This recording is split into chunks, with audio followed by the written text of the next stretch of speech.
From the remnants of Janus City comes a broadcast that will shake the Empire to its core. Rogue One Radio will discuss all things Star Wars and all things in the nerd culture, in and out of the galaxy far, far away.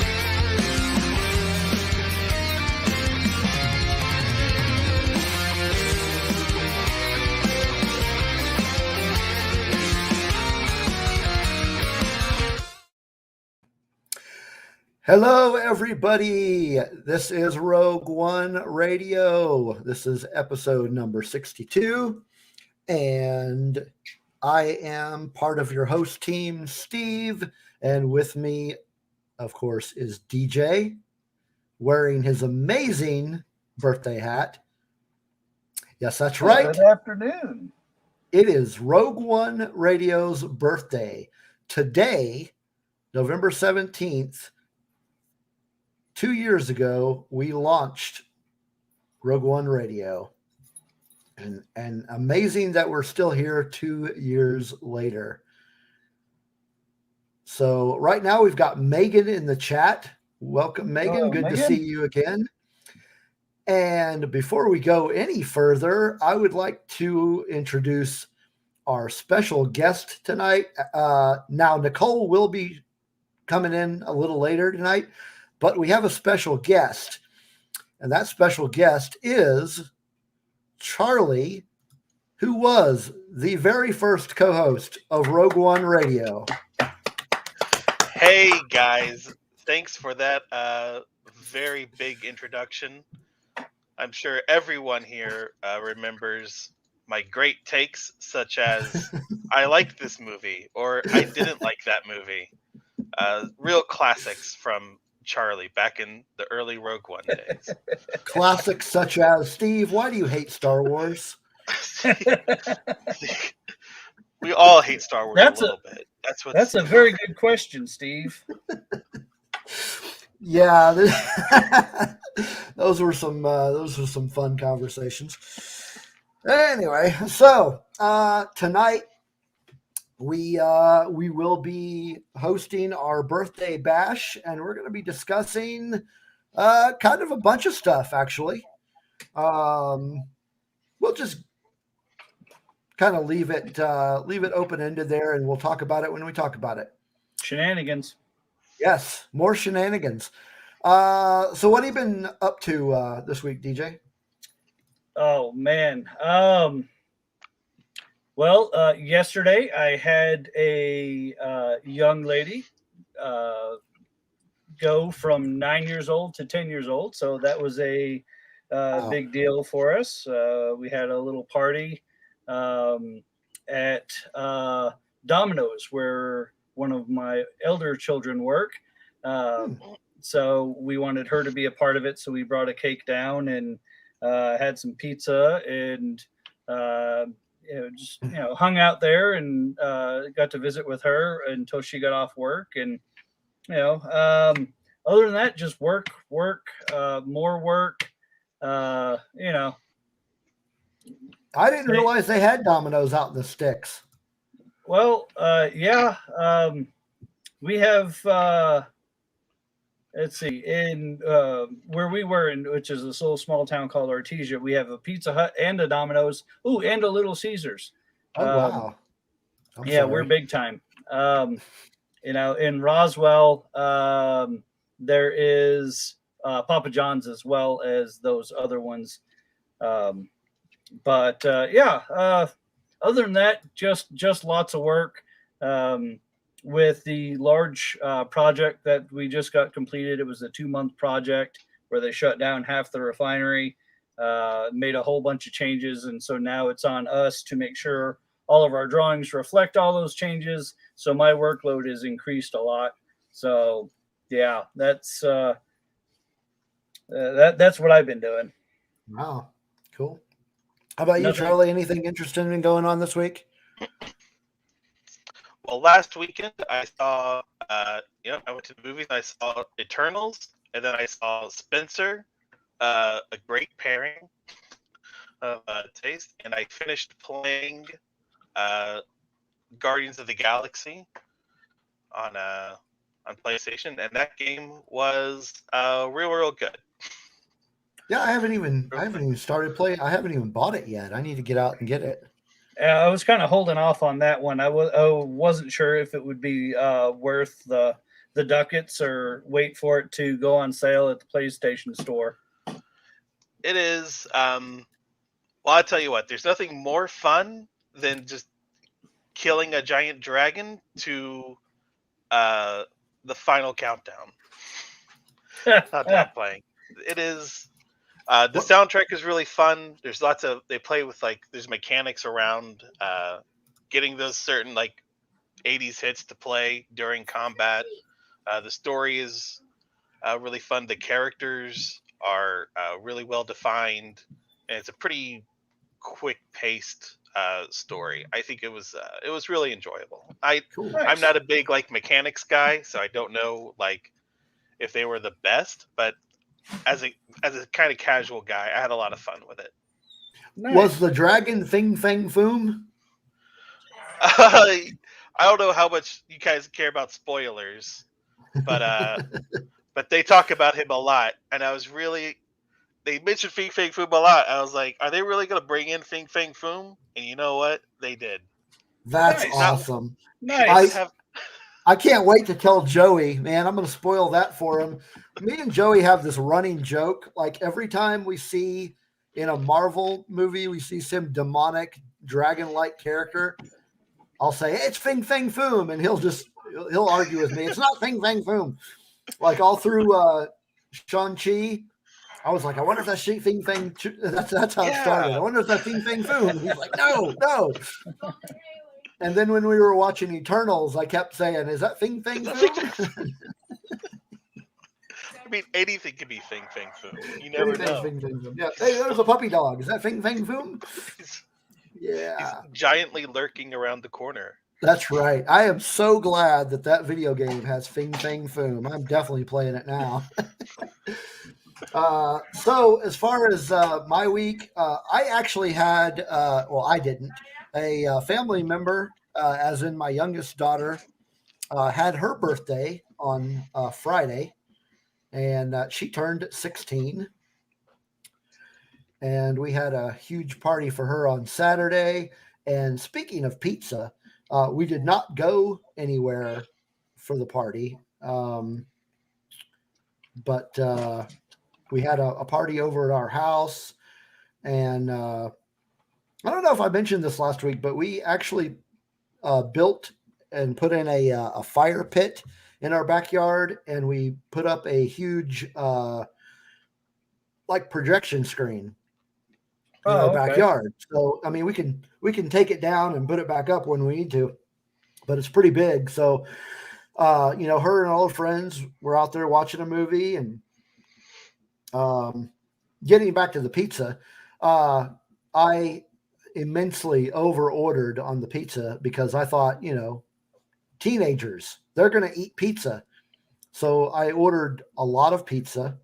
I got it from a place called All American, and brought it home and started dishing it out. And only 3 of the kids wanted pizza. And I was like, oh my gosh, we're going to be eating leftovers for days. And we still are. There are still boxes of pizza in our refrigerator. So it's always the way it works. Oh yeah. Always over ordering. Our kids, if you order, I have 5 that are at the house now, rather than 6, but if you order 2 pizzas, then it's gone like crazy. Mm-hmm. And they're like, oh, we want more pizza. But if you order 3 pizzas, they barely eat one, and you got 2 that are sitting over, and they don't really like pizza leftovers. I'm like, man, what the heck? So yeah, we had her birthday party, and then actually this weekend is like Mandy's birthday was actually yesterday, but her party is going to be this Saturday. So she's going to have a large gathering at the house. Unfortunately, I will actually not be able to attend her birthday party. due to a pre-scheduled event. That she was not aware that my band had a show that night. And when she told me the date of the birthday party, I was like, oh, yeah, we're going to be in Tulsa that weekend.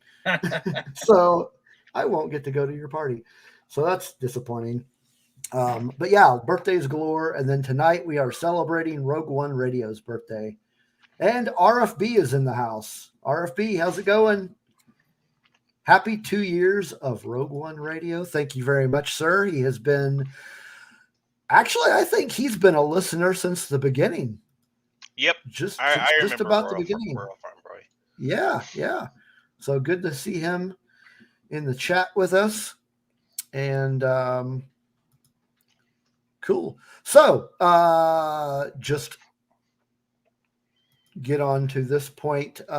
We are a Red 5 podcast. We're part of the Red 5 network. Really good podcasts out there. A lot of Star Wars specific podcasts. And then kind of like us, there's a lot of just nerd culture podcasts out there. If you really, if you like those type of podcasts, definitely check them out. Just go to Red 5, and that's the number 5 network.com, and check out all their amazing podcasts and give them some love. Speaking of the Red 5 network, they are going to be hosting a Parsec Awards kind of nerd culture award show on YouTube. It's going to be November 27th, and that'll be on the Red 5 Network YouTube. The time is to be determined, but if you're on Twitter, just go to Parsec Fan Awards and keep up to date on that. Follow them, and you'll get updates on when that will be and where. Oh, Nicole's in the wait a minute. Nicole's in the chat. Okay. What? Hello, friends. I'll be dropping in later. Please celebrate Rogue One Radio birthday by hitting the like button and hit subscribe. Thank you. I was just about to say that. So my chat must be lagging or something because I haven't seen it. Bit. You don't see Nicole? Okay. No. RFB is asking, how's it been 2 years? I know that's crazy. How has it been 2 years? It just seems like just yesterday we started this thing, and like we were last week we were talking about Disney Plus Day because Friday was Disney Plus Day, the anniversary of Disney Plus. In fact, it was a Disney Plus television series that kind of kicked off Rogue One Radio. If you remember that, Charlie. We were going episode by episode of the first season of Mandalorian, I think, right? We were, yeah. And we continued that tradition in season 2. So we did an episode by episode recap. Interestingly enough, those are like our highest rated episodes. It's crazy, like the season 2 ones. But yeah. So Nicole will be with us. See you all soon. Party on. Yes, it's a huge party. Although only one of us wore a hat. I forgot to buy a party hat. Last bit of housekeeping here. We do have a Patreon. So I wanted to give a shout out to our Patreons or our patrons. Donald from the Escape Pod and Dave Brown are our 2 patrons. We recently just relaunched the Patreon.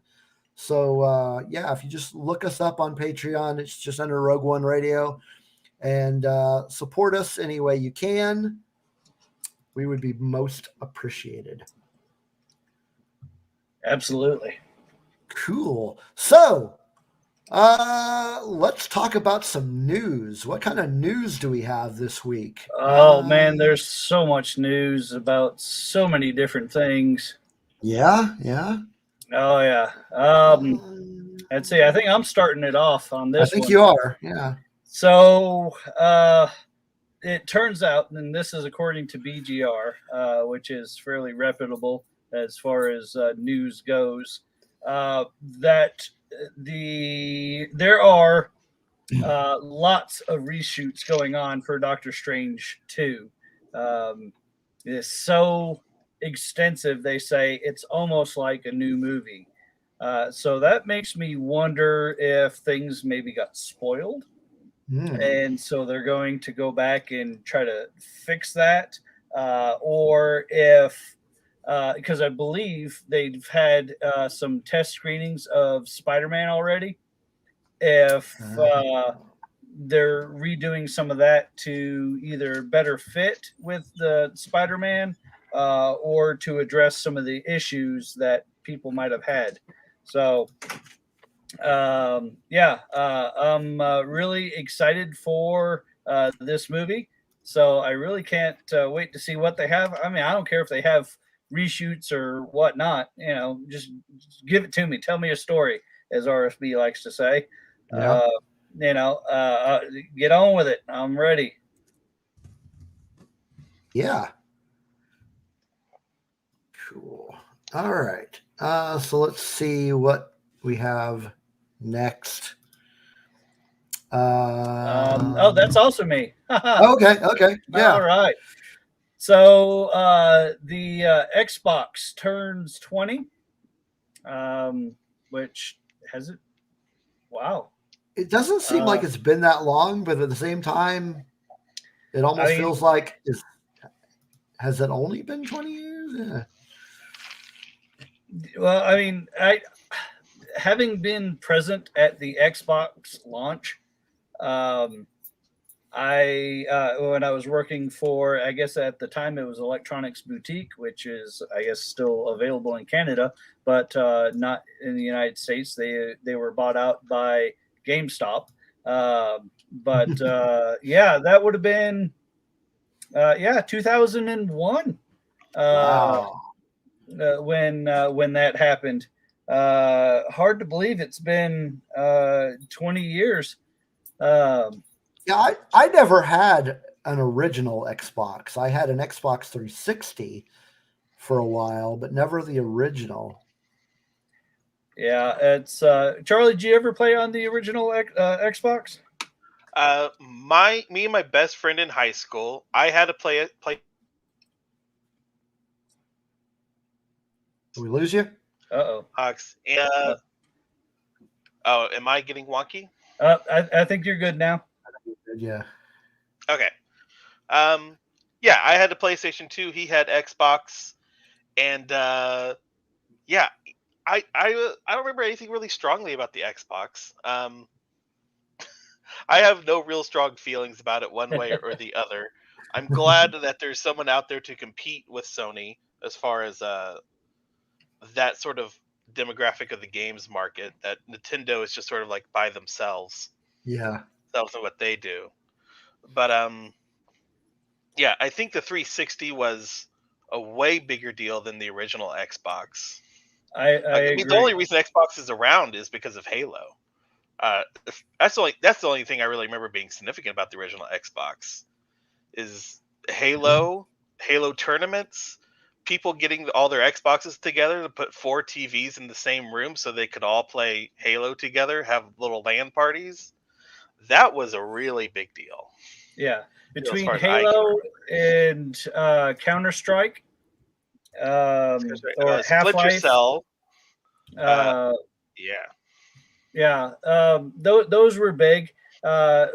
It was looked as more of a professional console rather than just like a toy. Nintendo was more of a toy, towards kids. The teenagers had the PlayStation, and Xbox was geared more towards adults. The original Xbox was big. It was bulky. It overheated a lot. But the games that they had, especially the first few first-party games, were rock solid. Lots of playability, and you could play, like you said, you could play with your friends through online. It was the first one to really embrace that culture of online game. But yeah, it didn't really start kicking in until the 360 was announced. Yeah, because that's when you had the PS3 was kind of disappointing, and then Xbox 360 was really knocked out of the park. Yeah. And the only drawback to it was because they went in on HD DVD rather than Blu-ray. Right. But who really cared at that time? Yeah. But yeah, even more news from the Microsoft front is that they have shown the first trailer for the Halo TV series. Now, this will be coming out on Paramount Plus in 2022, and if I remember right, Paramount Plus, I believe, is like the CBS equivalent of things, plus of course the Paramount movies. Yeah, because Hulu is ABC and Peacock is NBC. So yeah, CBS entertainment series. So I did watch the trailer. It was pretty cool to see Master Chief in live action. I don't know. I was never one for Halo. Just being colorblind, I could never get into the series. But I'll give it a shot and see how this live action event goes. Yeah. Yeah, I'll be interested just for a military sci-fi series that is of a higher quality than I think maybe come out in the past. I mean, I remember.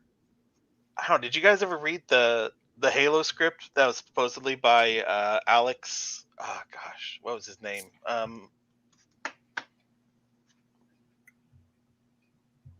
Alex Garner. He did the robot movie with Oscar Isaacs, Annihilation.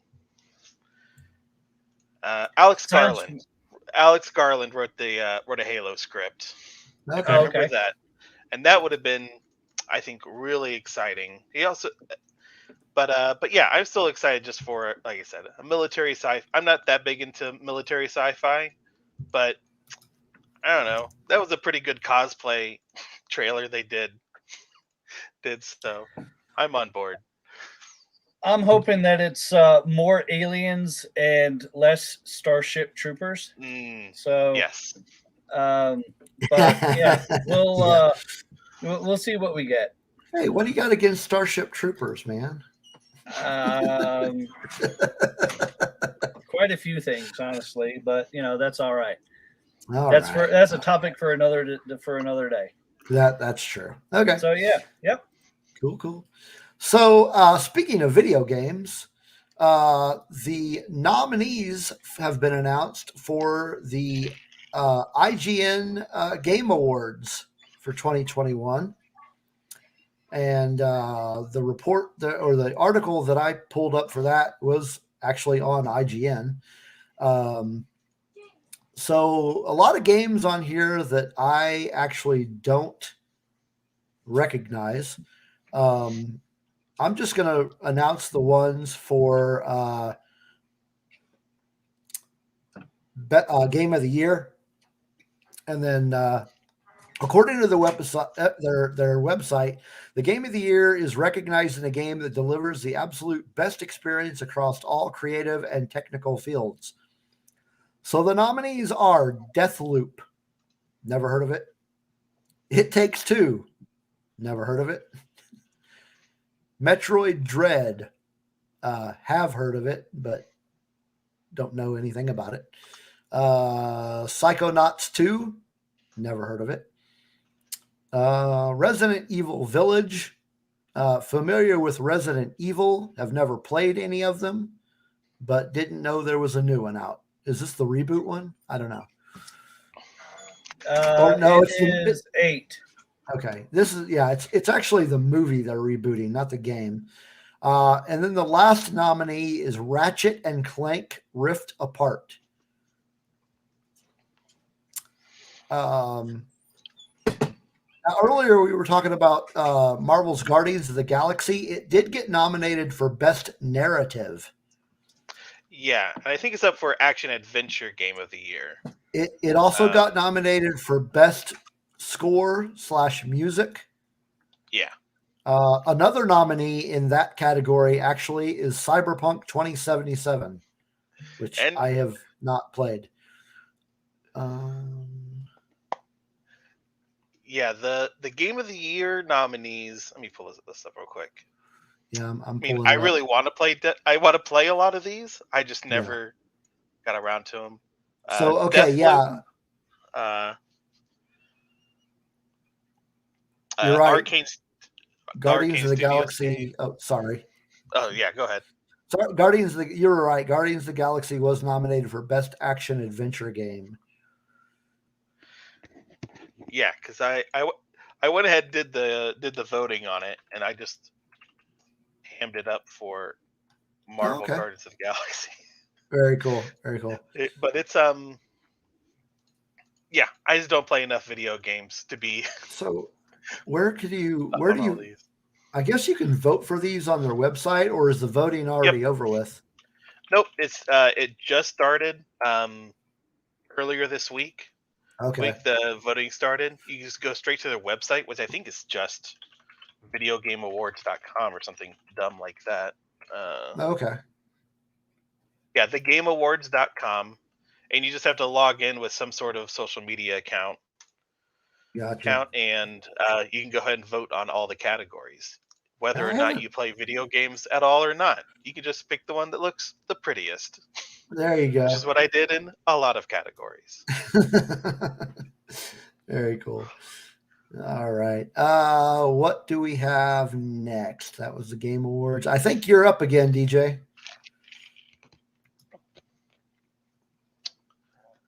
DJ, did we lose you?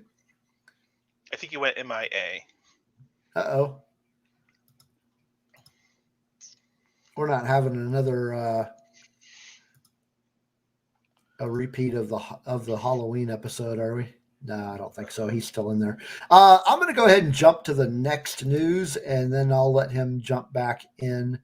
The next one I have is regarding Lucasfilm, and reportedly, and this comes from JediNews.com. I've seen it in other spots, but this is the one I pulled up.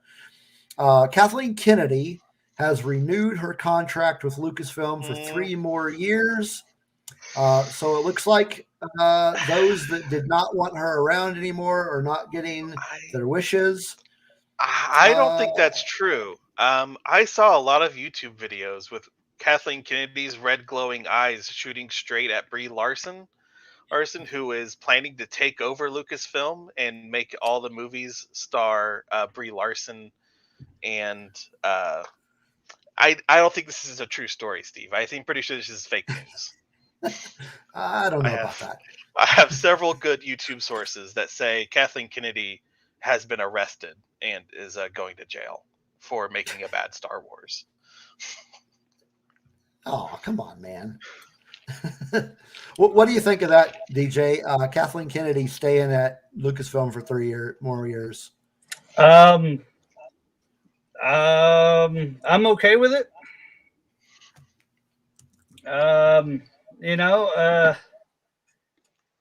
It kind of depends on, probably the next bit of news that you're going to have, how that turns out. I think she's doing okay as far as the TV series that she's been putting out, although I don't know how much credit she should get for that, other than saying yes. Let yes, John Favreau take it. Yep. Yeah, you guys go ahead and do it, and here's some money.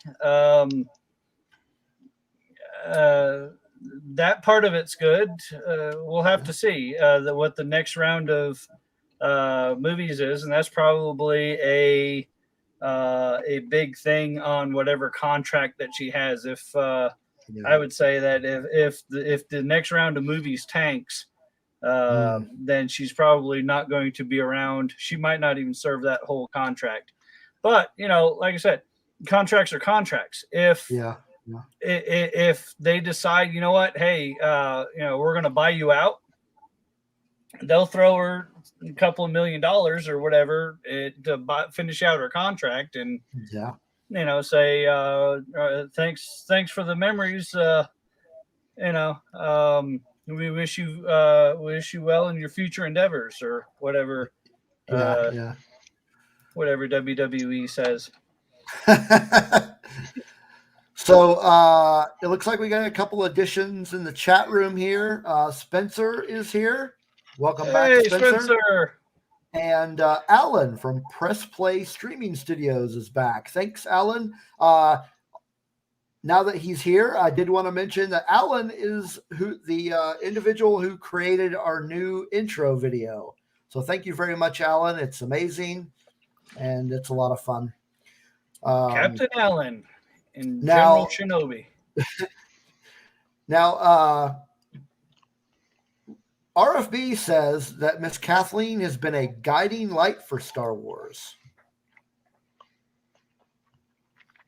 So I think she's done an effective job from taking the franchise that was kind of like inoperative for a good long period of time. A big hype with the new sequel movies. The Disney Plus series have done pretty well. Have done really well, with the Mandalorian and stuff. There's been some misses. There's been issues, but I think it was going to be a tough job no matter who was in there. I would always be happy to see new blood in those sort of positions. If she had left, I wouldn't have had an issue with it. But I mean, it's kind of fine with her being there. Kind of like what I was trying to say was, if how much credit does she get for, say, the TV shows, other than saying, yes, go ahead and do it, here's some money? Some of the movies didn't turn out as well as people or fans or critics or whoever thought that they should. Is that directly responsible for her? Other than saying, okay, we hired you to do this, go make your movie, here's some money. And it's that would be on, I guess, if people didn't like the story, that how much input does she have on the story, other than hey, you're on the story group, keep up with this. We don't know how much hands-on that she actually has. So, but she's at the top of the totem pole, and that's where, if things don't go the way people want them to, that's where they look. They don't look at the bottom guy, they look at the top guy. Yeah, I really want those tell-alls that people are going to start writing in 10 to 15 years about what the actual all behind the scenes were for those for these movies that we've seen so far. I think that'll be really interesting. Yeah. And I like Dave Filoni too. I like he's on the I want him to stay around for as long as possible, doing whatever he feels like doing. Oh yeah, absolutely. Yeah. Put him and Jon Favreau together and you've got a heck of a team. Another piece of Star Wars news is this also comes from Jedi News, but again, I've seen it in other spots. But reports are suggesting that Star Wars Rogue Squadron is going to be delayed indefinitely due to creative differences with filmmaker Patty Jenkins. So, thoughts? I heard it was delayed. I did not hear that it was indefinitely.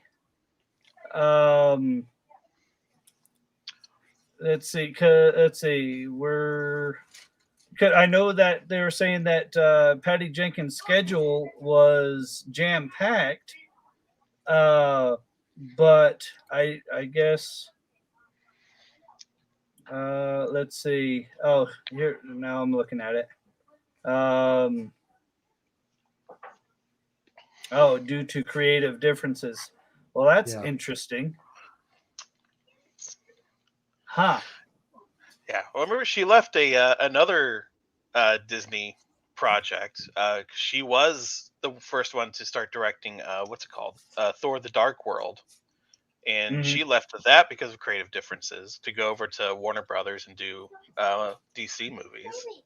Yeah. And I don't know. Are they putting too hard of a hand on like what she can do? That's not good working in that system, or is creative differences speak for Patty's actually really busy with a bunch of stuff, and we can't get her to schedule shoots for this. So I don't know. Spencer said scheduling conflicts, but others have been reporting it's quite a disaster behind the scenes. So maybe there's just some. Well, if that's the case, and it's a more of a behind the scenes thing that seems to be the problem, then I would say that's makes me wonder why they extended Kathleen Kennedy, because she's in charge of having not necessarily the story, not necessarily what directors say or think, or the direction they want to take a movie. But if she can't get people in a row, and there's constant, because if you think about it, Rogue One had issues. They had to bring somebody in to fix that. Solo was another one that they had to have someone else take over because of something else. They originally were going to have somebody else do the Rise of Skywalker, but they had to bring back JJ to finish that because of other creative differences. That's right. Yeah. So that this seems to be a pattern that's coming up rather than just an isolated incident. So yeah, that kind of puts the contract of Kathleen Kennedy into a different light. So yeah, I wish she worked better with creative people who weren't long-term industry veterans like Ron Howard or J.J. Abrams or Jon Favreau, who seem to be them and Ryan Johnson seem to be the only ones that have like worked well within this new system.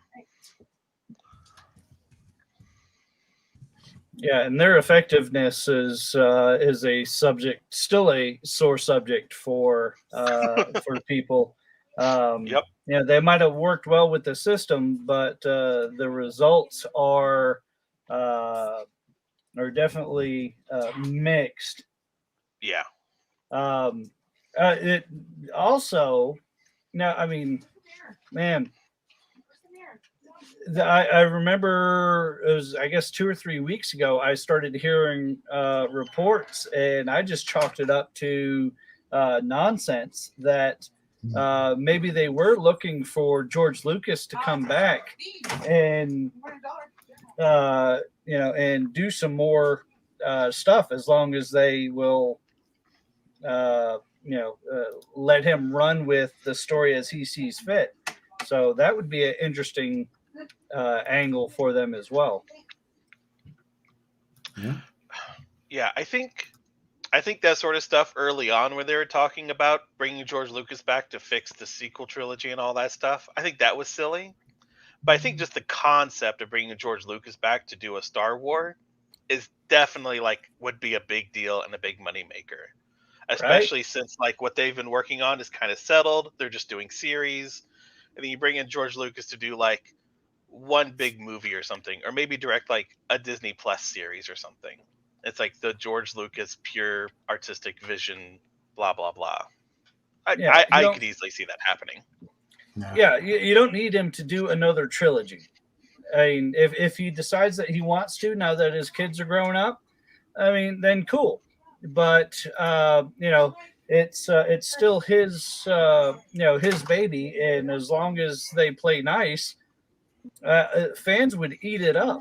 And if it's Papa Lucas that's telling the story, I don't think fans are going to say, "Oh, well, that's not Star Wars." Well, I mean, how can you? I mean, they kind of did that with the prequels, didn't they? Uh, There were a lot of I don't- fans who pretended those movies don't exist, even to this I don't day. think that was a question of, is it a Star Wars story? I think it was more of a question of maybe characters and I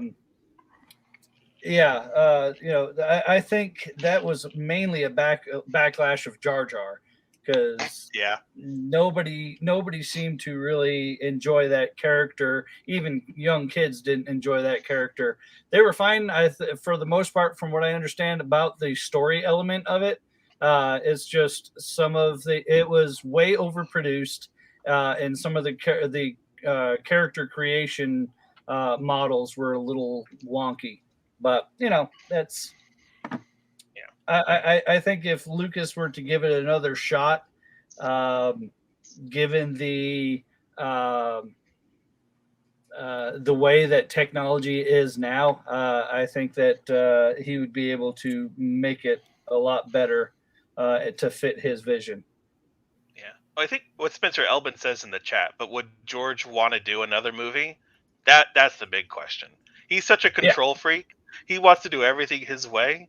I don't know if he would he want to go and be like under the thumb of Disney.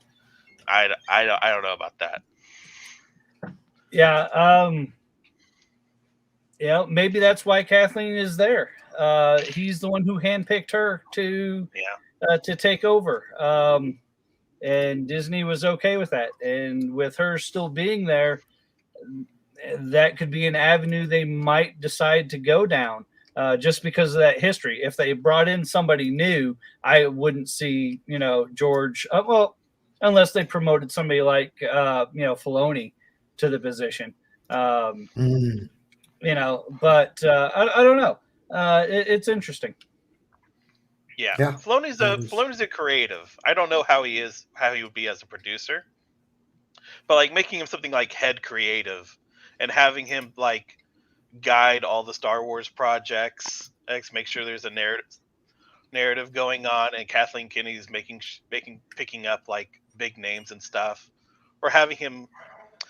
I don't know. I could see something. I don't know how he would be as a producer. I'm not like behind the scenes there. I don't know if he knows that sort of stuff. Well, Favreau has a lot of producing credits to his name. Plus, he is a established director. Heck, he started off the MCU with Iron Man, so he definitely has that credit. I could almost see them putting that team in a Kathleen Kennedy position, and say, "Hey, you guys have done so well with the Disney Plus stuff. We're going to give you the reins to Lucasfilms to guide it in the future." And I think that the fan reaction to that would just blow everybody's minds. Yeah, I could see that. I could see Jon Favreau taking that spot. He's done everything in filmmaking. He's acted, he's produced, he's worked indie, he's worked with big studios. He got his own movie made, Chef, in between, after he got real sore with Marvel after Iron Man 2. Yeah, I think he could do something like that. Yeah, it's funny because I was watching the other day was an older episode of Friends that was on syndication, and Jon Favreau was there, and I completely forgot that he played a character on that show. So I was like, "Oh wow, that's pretty funny." Cool. Well, what other news do we have? I think you've got one that we skipped over. Well, I got a couple that are Dungeons and Dragons type related Okay. that I could kind of run those into together just to speed up the process a little bit. So it was announced that Dungeons and Dragons is launching its first TV show on G4.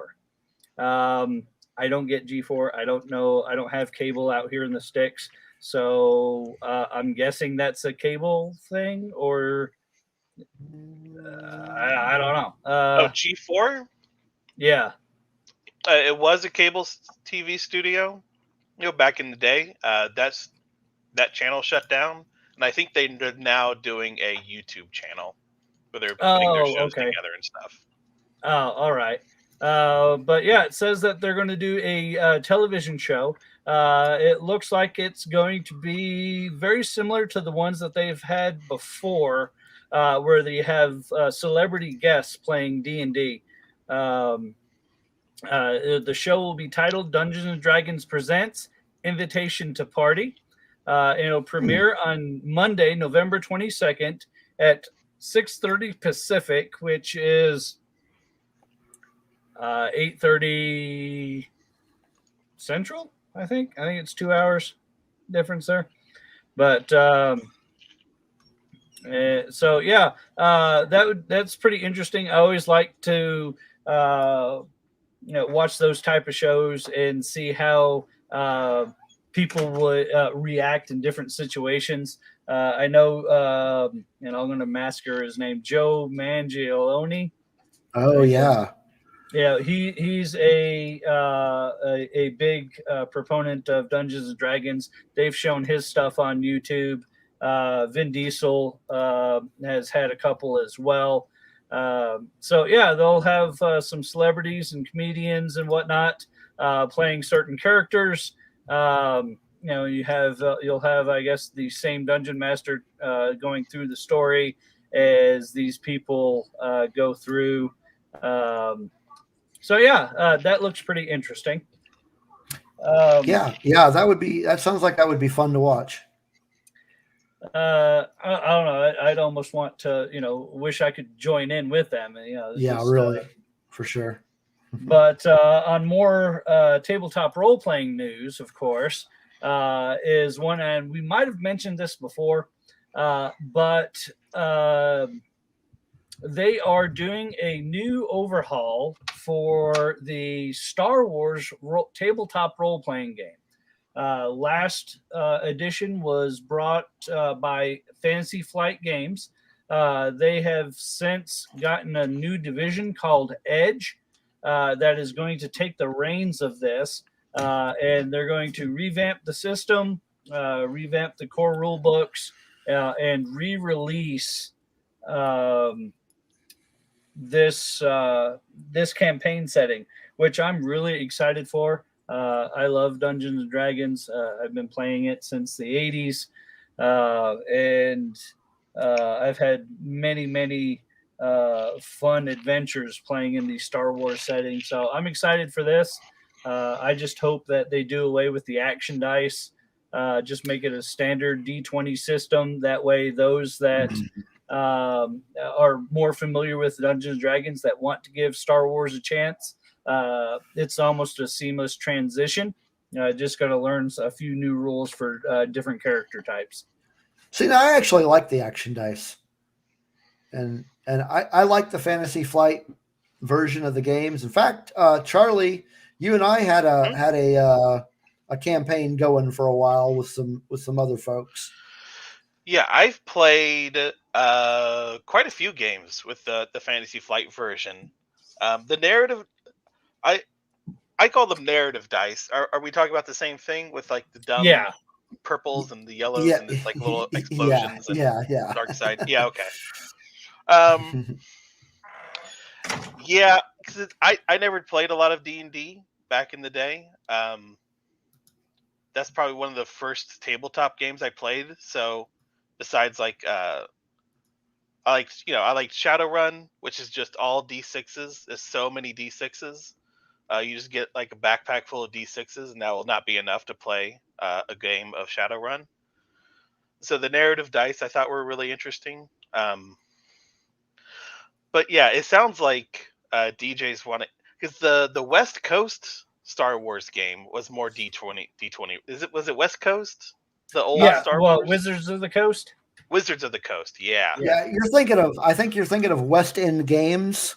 Maybe that's what I'm thinking. West End, that was the D6 system, which was kind of weird. Yeah, okay. that was a little odd. Wizards of the Coast took over after West End, and they did more of a D&D style to it. But that was based off of like 3rd edition, which got quickly passed over because of it just was really wonky. So people kind of left that one alone. They let the license lapse, and Fantasy Flight picked it up and revamped the system. And I guess the narrative dice were okay. It's just trying to get newer people that were used to one system already into something new. They just, they'd rather of just get into the action, get into the story, rather than have to explain all the new dice. Yeah, I heard that a lot. That's fair. Yeah. A lot of people didn't like this dice. I didn't know any better, so I was fine with it. Yeah, so. I was fine with it. I've been playing tabletop role-playing games for years and years and years. But so it was, at first it was like, this is a little off-putting, but it was actually a lot more fun once you started getting into it. But yeah, well, I think 5e's even bigger now than it was. Oh gosh, was that 2012 when they first came out with the FFG game? Yeah. So aping after, the biggest, most popular game that has like friggin' celebrities and everyone else playing it, it might not be a bad idea to try and keep that system a little. I'm sure I'll end up playing it. Did you have another? No, I am not. Okay, last one we got is a rumor. At least based on the last piece of news I got, which came from CBR. And the rumor is that there is a Star Wars The High Republic video game in the works. The developer is a developer named Quantic Dream.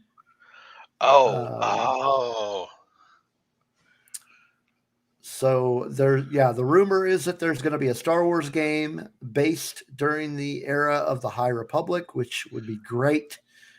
And if that is true, you don't like High Republic, do you, DJ? Oh no, I love High Republic. I really enjoy the novels. My question about it is the timing. I'm not sold on the timing of the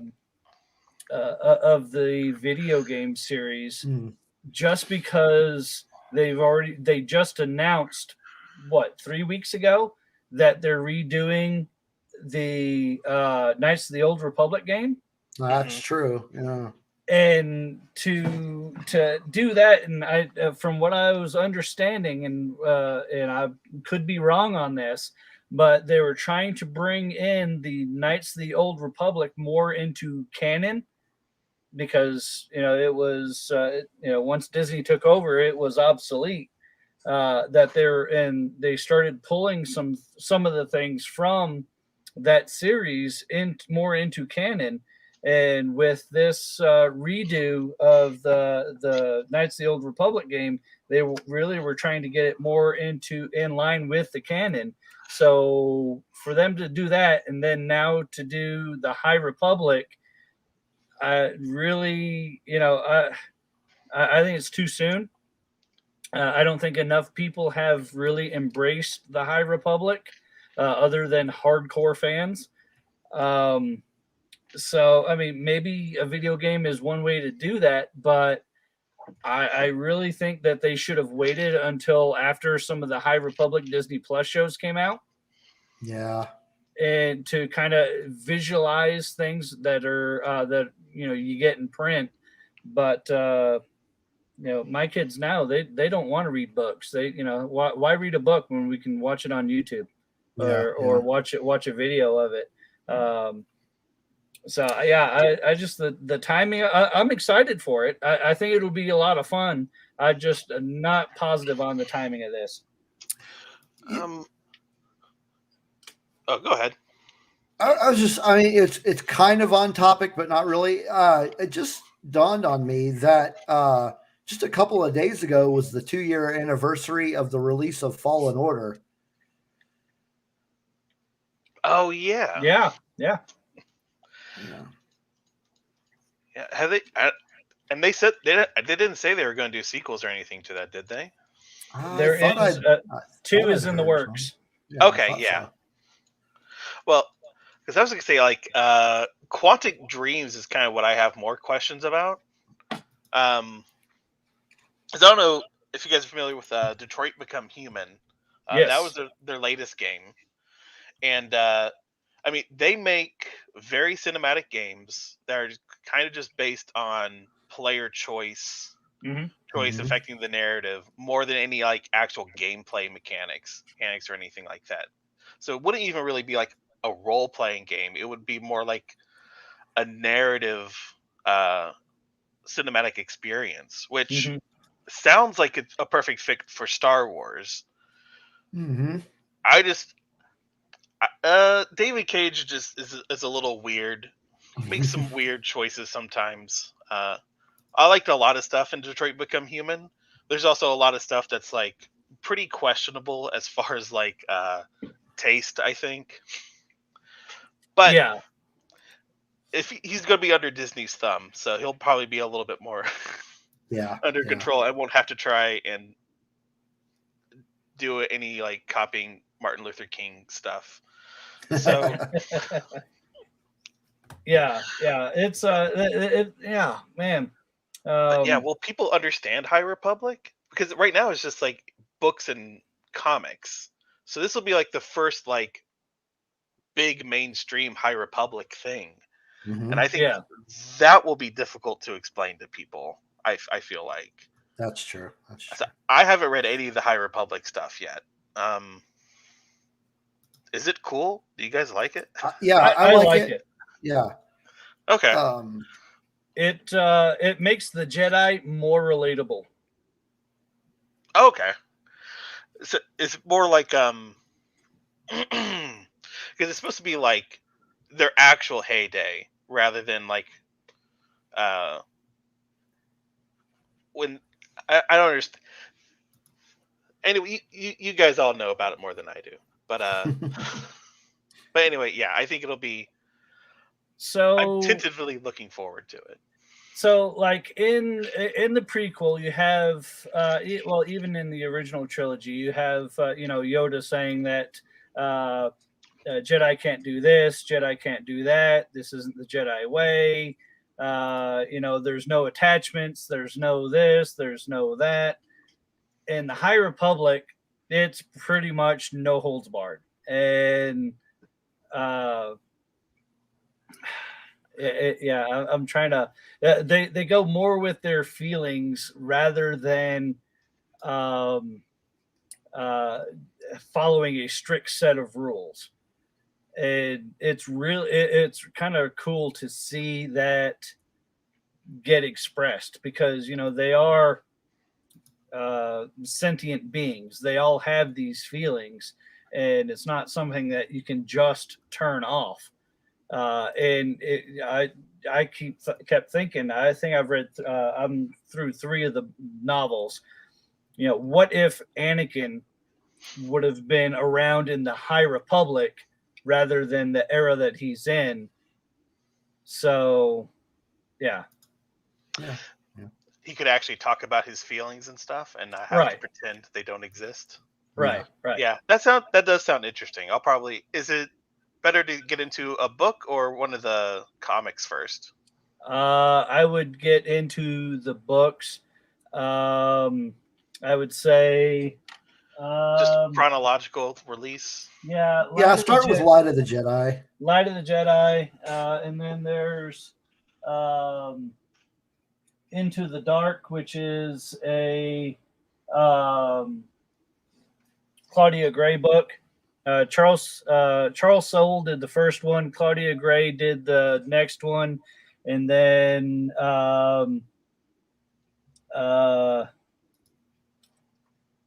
what's the guy that did the third one?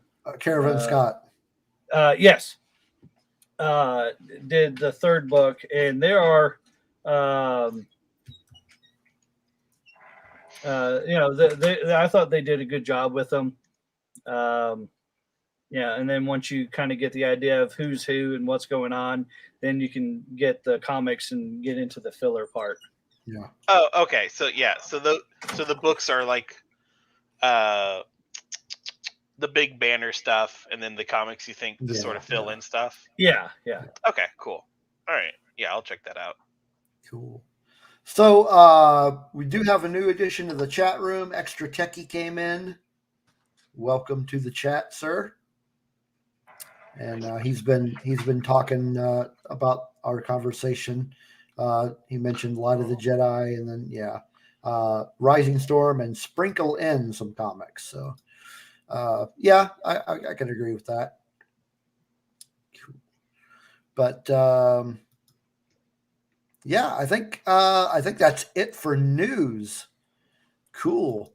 So lots of news, but we also had a lot of discussion with that, which is cool. I like that sometime. And as we said in our intro, it's kind of a no holds barred, just a party atmosphere. Yeah. My kid took her hat back, so I don't have my my birthday crown anymore, but that's all right. Cool. So if you're just now joining us, this is our birthday bash. Rogue One Radio is 2 years old today. And joining us as a special guest is the original Rogue One Radio co-host, Charlie Kirby. And we've been having some fun discussions about some stuff coming out in the news. And we've got a lot more planned to talk about. I'll tell you what, why don't we start off with the Spider-Man trailer? Oh, goodness. So I heard it came out. Yeah, just got a new Spider-Man trailer. Yeah. And when we were in our Discord earlier talking about things, I saw that there was a Spider-Man trailer. I'm like, all right, is this a real trailer, or is this one of those, fan-made, put together, clips from Amazing Spider-Man and the Tobey Maguire Spider-Man? And sure enough, it was an interesting thing. And I watched it about 5 minutes before we went live, and good gravy. Oh, yeah. So much to unpack there. It really is. What were your overall thoughts, Charlie? I'm just really excited for it. I think it's really cool how Andrew Garfield just keeps insisting and telling us he's not in it. I totally believe him. Why would he lie? But yeah, we got a lot more information in it. For half a second, I thought James Franco was in it all of a sudden. But I'm pretty sure that's Willem Dafoe in a different look for the Goblin. I don't think they can bring James Franco back. I don't think that's allowed anymore. But I had the same thought too, because that's all right. Go ahead, Steve. What were your No, go ahead. So when I was watching it, and I could have sworn there are two different goblins. And so I was like, all right, well, who are they bringing? It's like, are they going to bring back Franco? Because what a bold move that would be. And if not, who's the second? Because you definitely hear Willem Dafoe. I I try not to get into spoilers. I try not to get into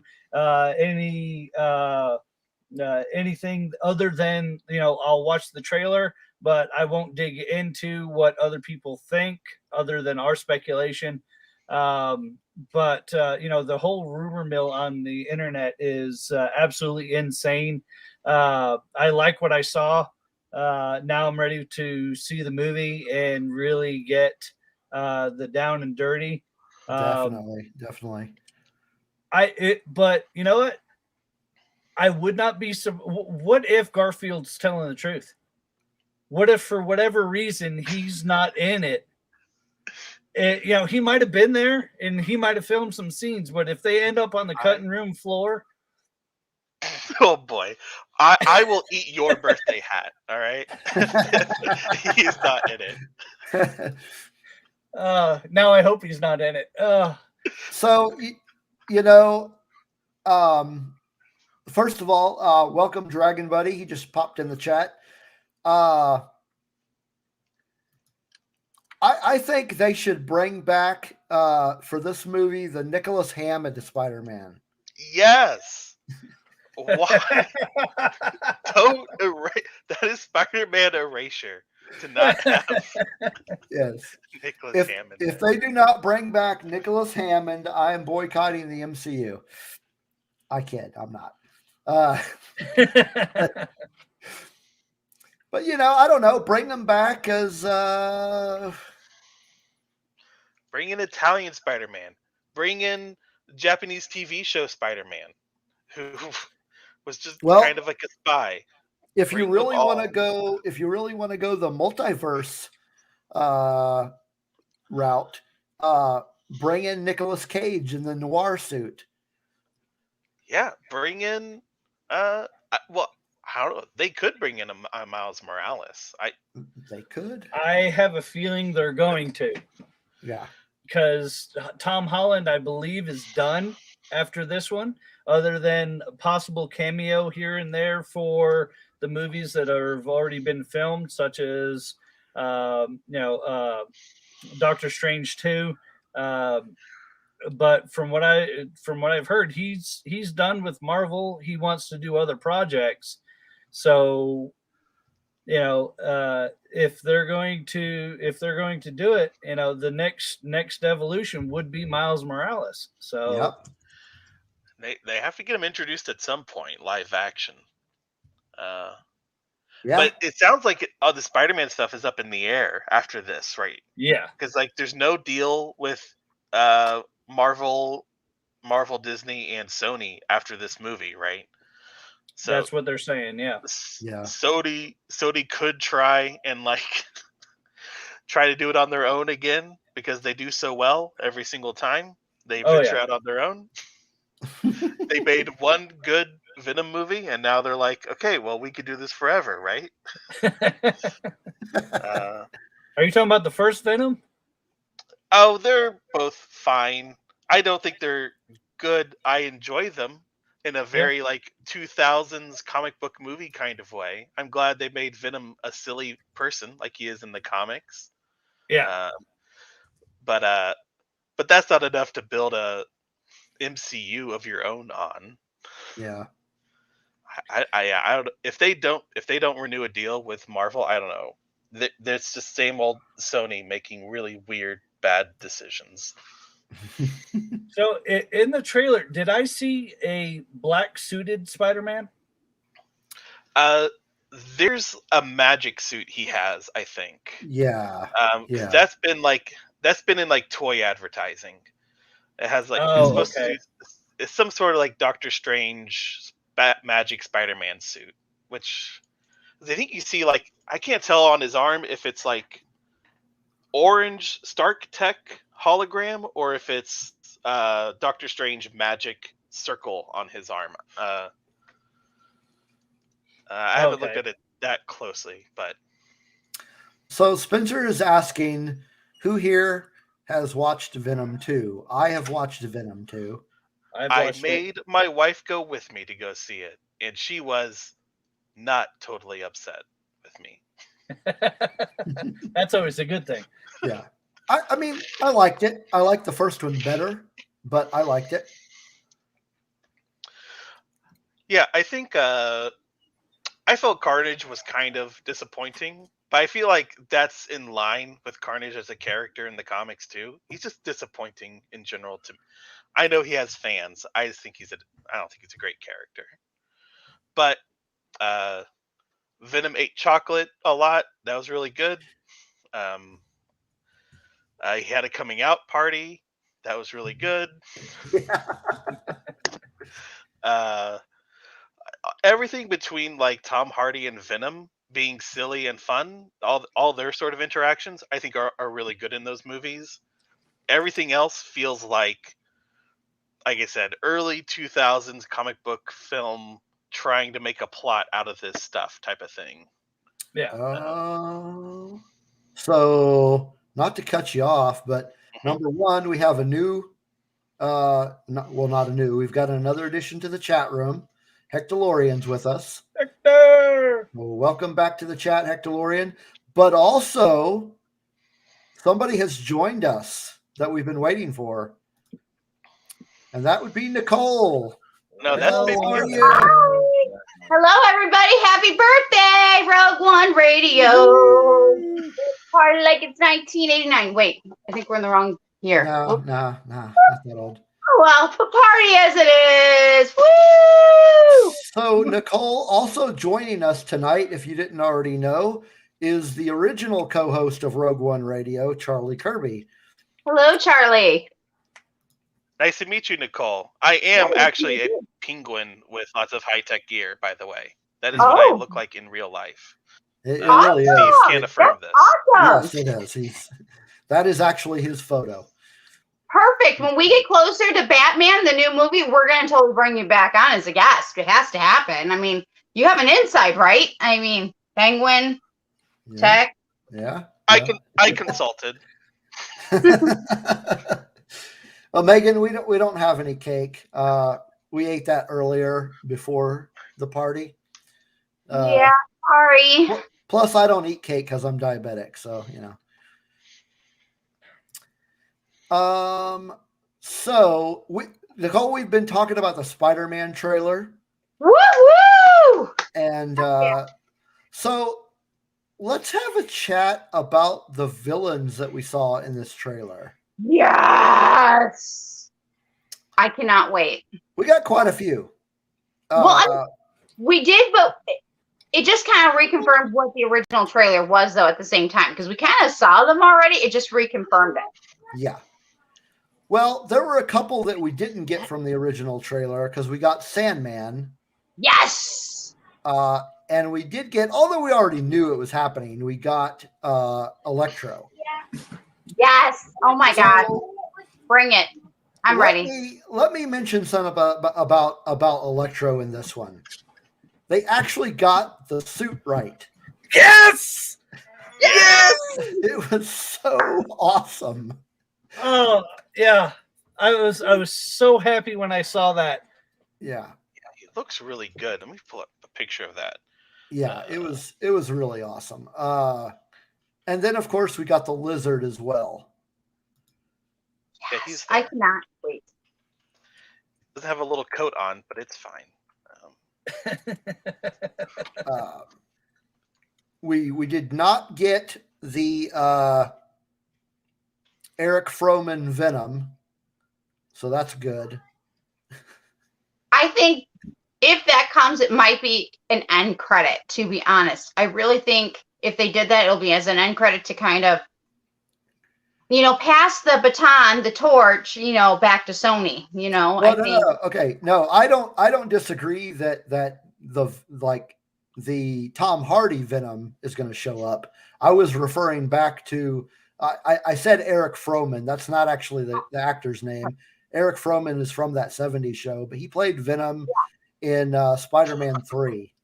Horribly, I might add. But he was so excited for it too. Poor kid. Yeah. He got all muscled up and spiked his hair. So we definitely got a lot of cool villains from from looking at Electro, I like how he looks like he almost looks like actual like workman, like as like cargo pants. He has like kind of some sort of like electrical conductive gear on him. It still looks like looks like homemade stuff that you would think like a guy with electric powers might put together, and not just like a fancy suit. It's pretty cool. I like it. So, DJ, no, I did not say Abe Froman. I said Eric. Yeah, Abe Froman. Not the Sausage King of Chicago. No. My fault. No. So, the consensus is that I think that the trailer was great, and we're all really excited to see this movie when it comes out next month. It's going to be pretty awesome. Let's see. What do we have next? I'll tell you what. Is it time to make an announcement? Is there? Is it time? Is it time? Is it time? DJ, is it time? Is it past time? Way past time. Way past time. Way past time. We've been trying to make this announcement for weeks. Several months in the making. Months. Do you want to do it, TJ, or do you want? Actually, how about we let Nicole do it? Yeah. Me? Yes. Yeah. Yes. You. Yeah. Lower the boom. Oh, you're putting it all on my shoulders, gentlemen. Oh, I just feel like the weight is on my shoulders now. Well, because you can handle it. That's why. Oh, that's We true. have But faith Grogu in. was going to join the Red 5 Network. Was that the one? Correct? No, that wasn't. Did I do good? Come on. Oh, Grogu has always been a part of the Red 5 Network. well, that is true. That is true. Yeah.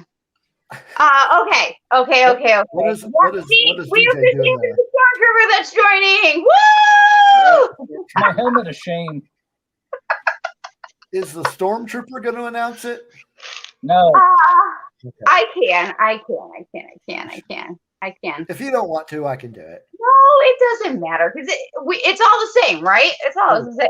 It is. So, all my friends, guys that have been watching these two awesome, amazing people. So we got wait, Diggory, Steven, and then we have a flash from the past, Charlie here, coming in with us today. But today we are officially making it official. I am officially joining the Rogue One radio family. So that means I'm also officially part of the Red 5 Network. There you go. It's finally happened. They finally coaxed me into it. You know, it had to be fine. It is official. I can always have Grogu with me. But no, there was no bribery needed. So no, I'm really excited. It's official. Obviously, I've been here. You told me you wouldn't do it unless I sent you those stickers. They're in the Well, mail. I want That's those kind of stickers bribe- because we have that's something kind of special bribery. happening. Because we have something special happening next week, and I want to be ready for when we make that next announcement. Thank you, Megan. It's official. It's official. Very cool. Yep, part of the and I'm still, I'll still be writing. I'll still be with my peace love, Disney and Star Wars and all that. But it's just official. We've been family long enough, so We have. She's Signed been with it, us so. for a while. So yeah, very cool. Very cool. Let's see. Next up. So Go back this and was look now. a subject or a topic that was suggested by Charlie. Oh wait, So- was that for me to be part of the team? That was the announcement. Oh yeah. Never mind. Go ahead. Did you have something else to announce? No. That was it. And you know what? It's funny because I got my names exchanged. I was thinking DJ Red 5 chart. Never mind. No, Oh. not that. Oh, Charlie. okay. Yeah. No, he's DJ, and then we I have Charlie. know. Yeah. He's my Diggory to me, but yeah. All right. So, this topic was suggested by Charlie. So let's talk a little Dune. Hey, Okay.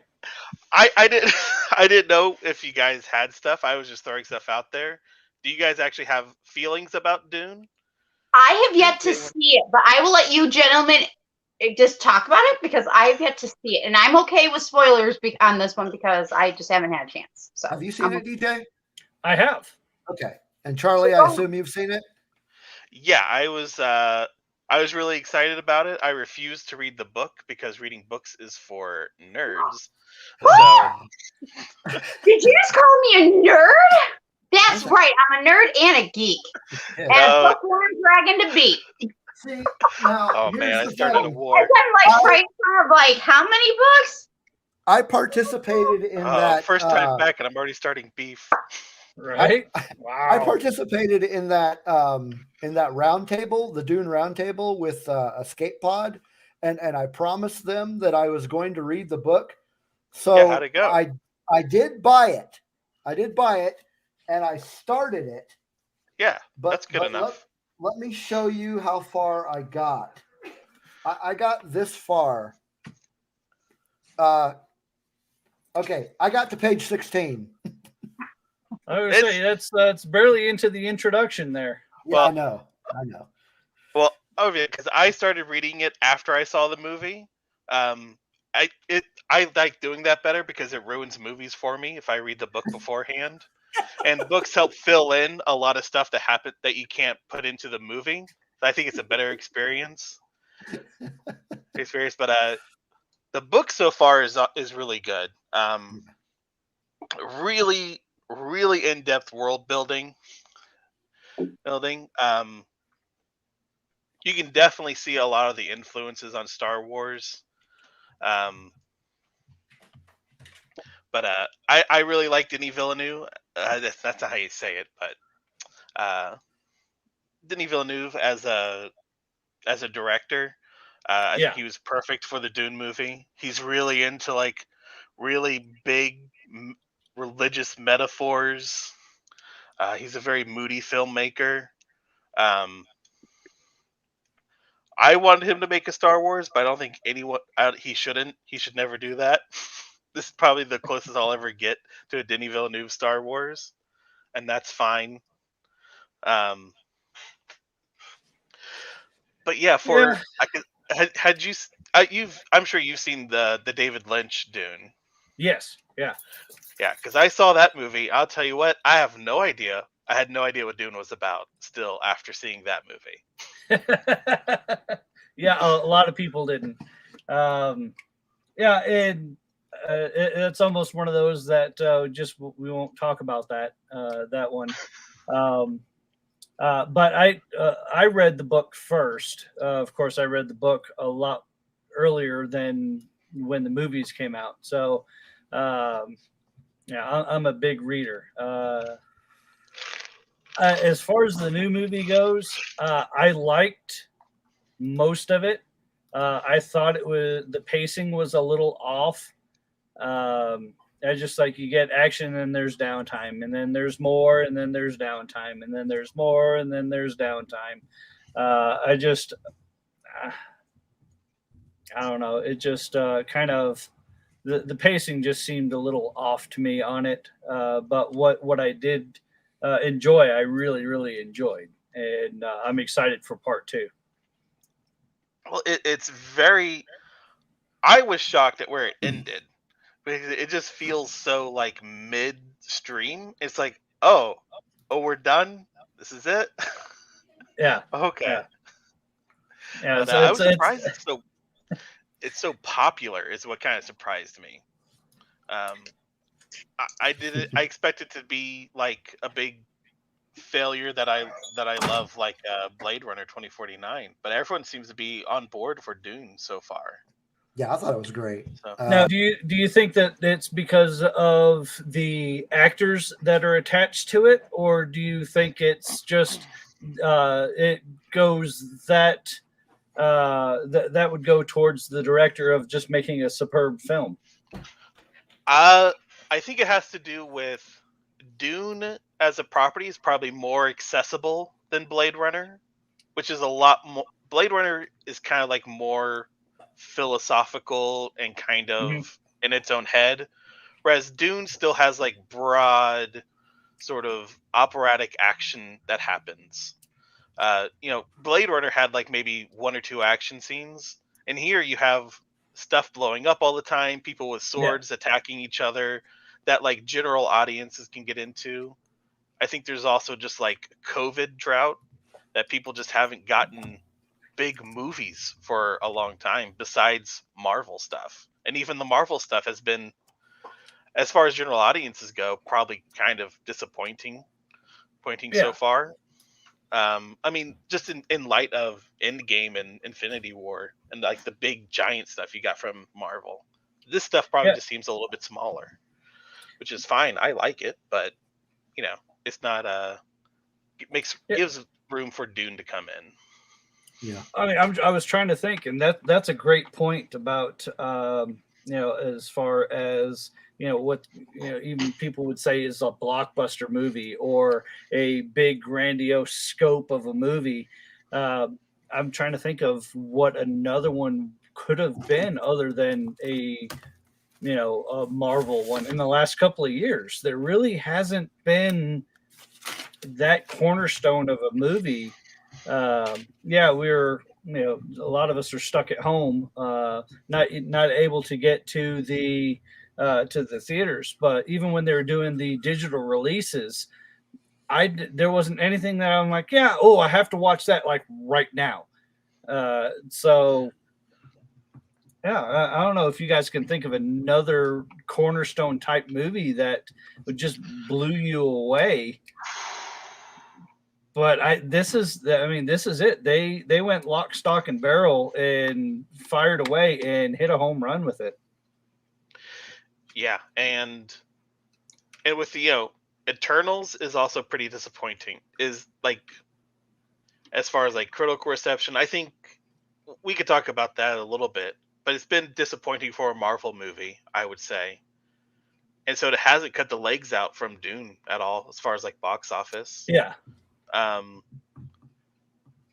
I can't think of anything really like, because everyone's like held off on doing all their big stuff. Yeah. And everything's got delayed, like so much. Yeah. So do you think that?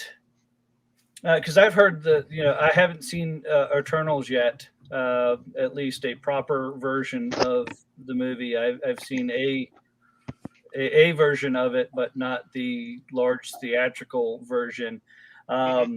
Do you think Marvel has maybe jumped the shark or run its course a little bit, or and people want something different, or is it just that maybe Eternals and to some extent even Shang-Chi just really wasn't as well received as some of the other titles? I think Shang-Chi was it was good. I think it was received okay, but it I think opened as well as any other like new solo MCU movie. I'm sure. I wonder what direction they're going to be going for in the future, because it seems like they're not building up to a big tentpole Avengers movie anymore. Mm-hmm. Now they're just sort of like intermingling all the characters in each other's movies a bunch. And what are they going to build toward? I think a lot is going to depend on Multiverse of Madness. Yeah, that it feels like they're going to have tent poles that aren't labeled Avengers, but will general audiences still see those as tent poles in that franchise? Or are we all? Yeah. I mean, they could just go forever, it seems, with like these pretty okay movies. They still do well. Everyone goes sees them. They watch the Disney Plus series on their special little platform, and everything's just like okay. And if everything's just okay forever, it's probably, I don't know, they'll be fine, I guess. Yeah, I agree. And then I also just had the thought of yes, we had a pandemic, but would that have changed the scope of things as far as they had to divert a lot of the, I don't want to say intensity, but the tentpole stuff. So you had WandaVision, which was spread out. Great series, but it was spread out over time, and a lot of people loved it. Loki. If Megan is still in the chat, I didn't forget Loki this time, Megan. Was a large tentpole of a set piece for how they're doing, going forward with this. So is it, even Falcon and Winter Soldier, I don't know if they would have done better with having, Eternals go to, a longer format, or Shang-Chi being a longer format and spread out a little bit. I don't know. It just seems like that, I know it's in my head. I just don't know how to articulate it correctly. To build towards that Avengers moment like we did years past. Yeah. Okay. Are we? Yeah. Go ahead. Okay. No, I'm sorry. I'm like over here like, okay. So I have to back up here because I could hear you in the backstage. So real quick with Eternals, DJ, you just said something that I totally agree with, and I know you haven't seen it yet, but I actually really, when I was even watching the movie, wished Eternals was done in TV series format. I felt like that would have helped. That would have smoothed things out better. That's without ruining it, but that's just my perspective. I won't ruin it beyond that, okay? But I really do believe at some point they are building towards stuff. I've been saying this, and I really believe it's because they're preparing for the next Avengers. I say that because of WandaVision with the kids. Everything, there's kids in almost in every series that seems like they're preparing for. Now, something really awesome happened last weekend, and I have to bring it up because then I'm going to show you something inside of this that, I don't know if you caught it, DJ, inside of our discussions, in Discord, but I got to meet Darren Jensen over the weekend, and he is one of the researchers at Marvel, and it was amazing. And of course we got to chat, but of course I couldn't ask him all the questions, okay? But of course this was one of the covers that he had, and I had to look, but I'm going back through, and by the way, these are all autographed, and no, I can keep them by myself. Y'all see that? Y'all see the multi Spider-Mans? Yeah, I think they know what they're doing, and I trust Kevin Feige. I believe stuff's coming. I think things have changed because with Sony, all that junk. But I think they really are creating something. And I'm excited because Multiverse of Madness, obviously, we're leading to that, right? But then I think we're still leading into the next Young Avengers. I really believe it. Hawkeye's in 1 week, and we have another possible Young Avenger. And I see it happening. I think that's what we're leading to. I think we're getting ready again to pass the torch, pass the baton, and I think that's what we're ultimately going to. I think that's it. So are we as fans holding on to the past a little bit too much? I think so. I love it. We don't want to let go of our beloved Avengers that we've already seen, even though some of them have already gone their own direction and are no longer with us. But I mean, and that could very well be the case. Right. Well, and here's the other thing, and I have it actually put away somewhere else. And I talked about this, I think, last week with Ironheart. Okay. I am really excited for Ironheart. And I think in a way they're bringing her in kind of like they brought in Tom Holland with Spider-Man, because she was under Iron Man at the time in the comic books, and she was an intern. So I really believe, again, that they're really bringing in the next generation so they can continue the legacy. Because you know what? Do we really want like 5 reboots of Iron Man? Do we really want reboots of Captain America? I personally have fresh, and I think they're being smart. I really believe they're really, letting us move along. And I will say, this is the history of the Marvel Universe. This is becoming extremely helpful to me. and I'm absolutely loving it because I did see stuff in there about scrolls, and I think those are more coming. I've been saying it for a few months, but I believe it. It's coming. What is it called again? What? Oh, History of the Marvel Universe. And it's written by who? There's 3 writers, official writers. That does not include the researchers. Of course, like for me, I got to meet one of the researchers, Mark Ward, Javier Rodriguez, and I don't know how to pronounce his name. Something Lopez. I'm sorry. Okay. Lopez, I think. I think I found it. This is great. It just came out in July, right? Maybe. I did not look at the dates. All I know is that I just keep opening, as I open comics, I keep going, and of course I couldn't ask him, like I was asking him questions, but I couldn't get deep with those questions. But he did say he was really excited for Thor, for the next Thor movie. And I'm like, whew, let's go. Let's go. So I'm going to post a link to the Amazon. Wow, that...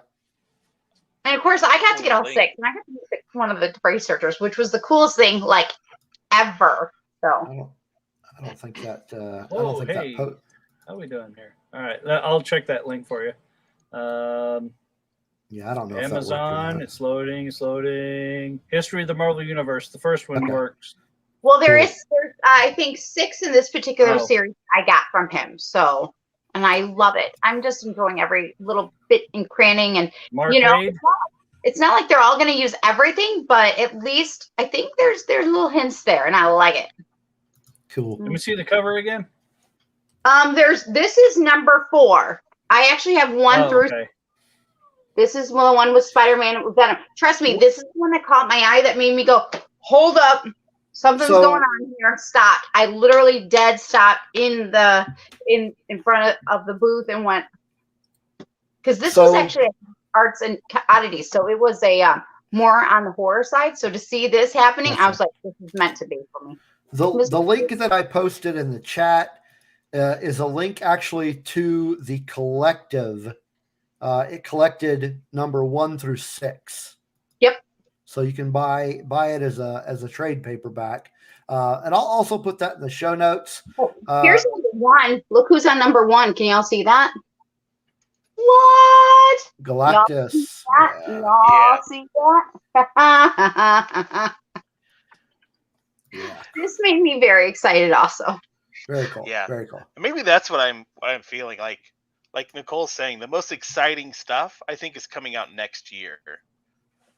And then this one was really awesome. And this one also had Spider-Man. This is one him and I were also talking about because he had mentioned Lady Thor. There's also like Black Panther. And then there's Thanos. So I cannot wait. I've not had a chance to fully sit down and look through them, even though I've thought about getting a but does it have Thanos' brother? I will let you know. I will let you know. It has Ping Pang Boom. Oh, but we did talk about him a little bit, and they said, keep an eye. I'm excited. Let's go. I'm excited. You know. So, Charlie, did you watch Eternals? Mm-hmm. Yeah, I saw Eternals. I really liked it.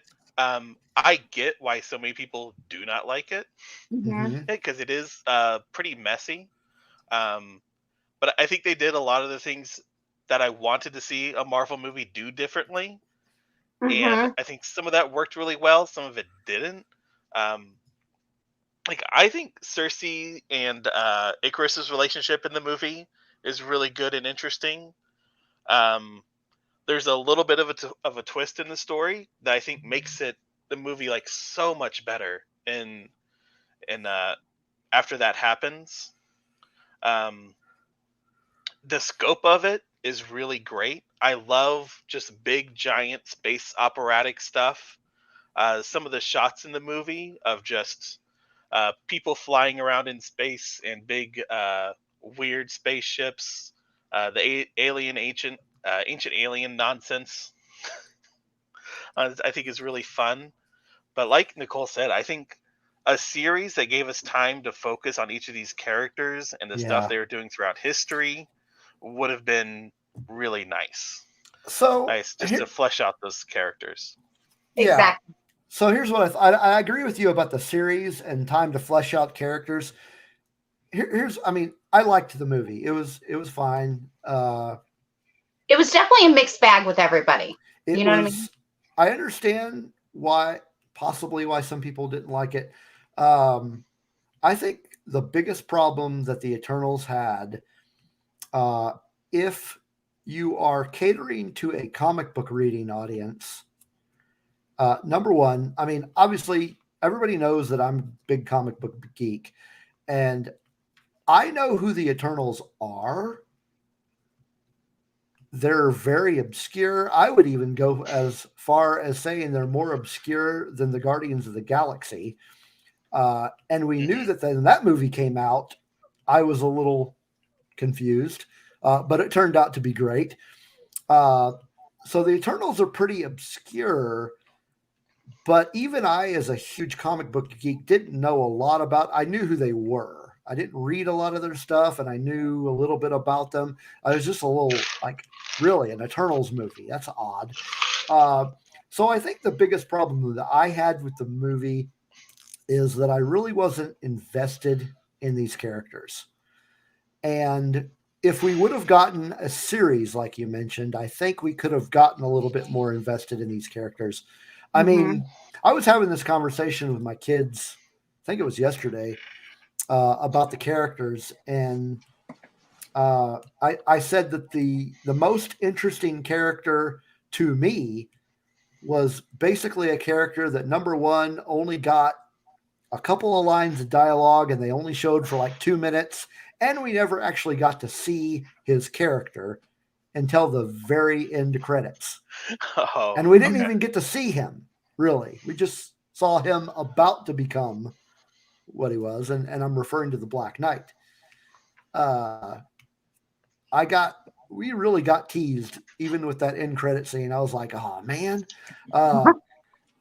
But do you guys know who that voice was in the end credit scene?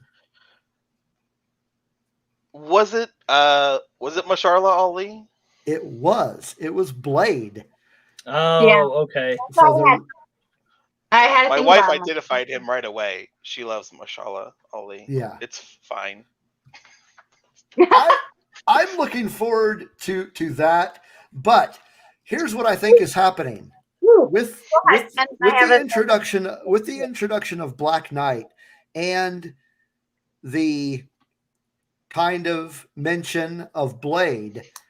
I think Marvel Studios, as you mentioned earlier, Nicole, is putting together a new team of Avengers, because in the comic books, Black Knight is an Avenger, and Blade was an Avenger for a period of time. Mm-hmm. So they're setting it up, and I think it's marvelous. Yes. Pun intended.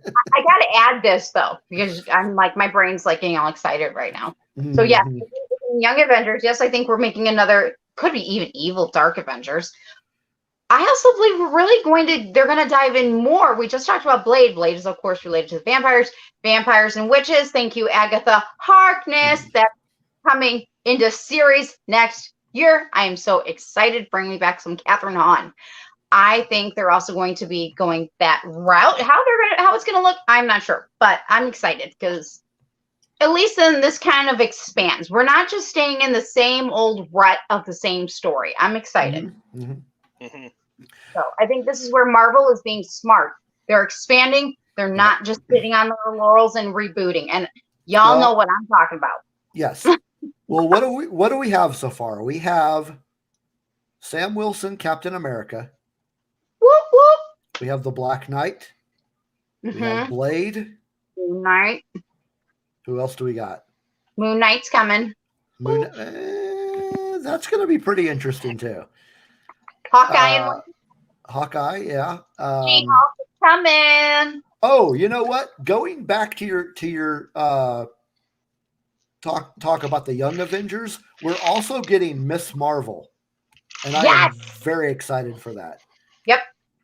And that was also in those comics I noticed today. There's mention about the Marvels.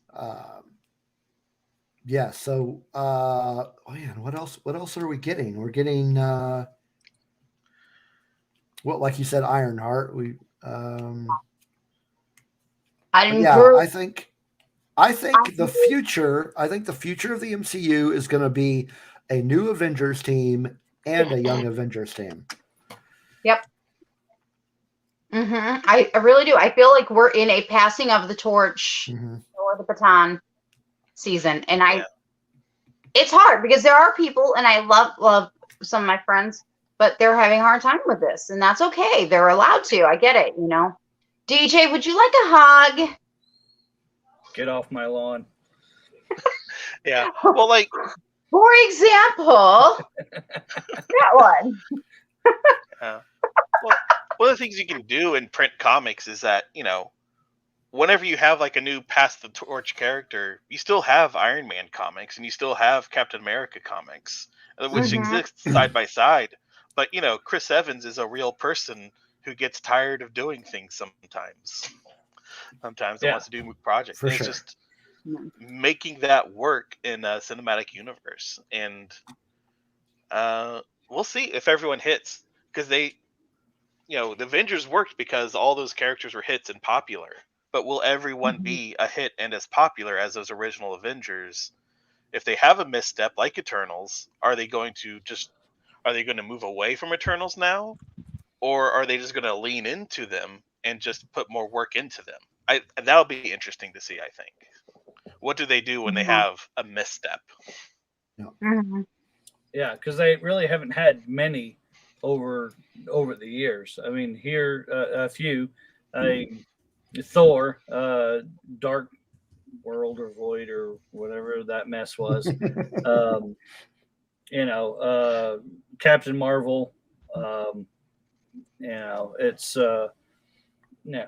but as of yet, even when they've stepped in poo, it still smells like roses. So the last time they were Dragon, they got Kevin Feige got Ike Perlmutter out of the way, right? After I think Age of Ultron, which got Joss Whedon off the train, and then they got Ike Perlmutter out of the way, and then things sort of really vamped up to Endgames and Infinity War. Now we'll just see if they can do it again. Because, they're doing it. Yeah, they're doing Young Avengers. Nicole's 100% on all of that. Yeah. I've been guessing that one since WandaVision. I'm like, this is coming. It's coming. I just had a feeling. So I'm sticking with it. Very good. Yeah. All right. So let's see. We talked about Eternal. Oh, the other one that Charlie wanted to talk about was Matrix. You don't have to talk about these. I was throwing stuff out there. Yeah, I'm fine with talking about. I mean, you and I may be the only two in this group that are actually interested in watching that movie. I'll watch it. I just they're gonna have to. And it's the Matrix. I mean, they retcon themselves after every movie. So what's one more? We'll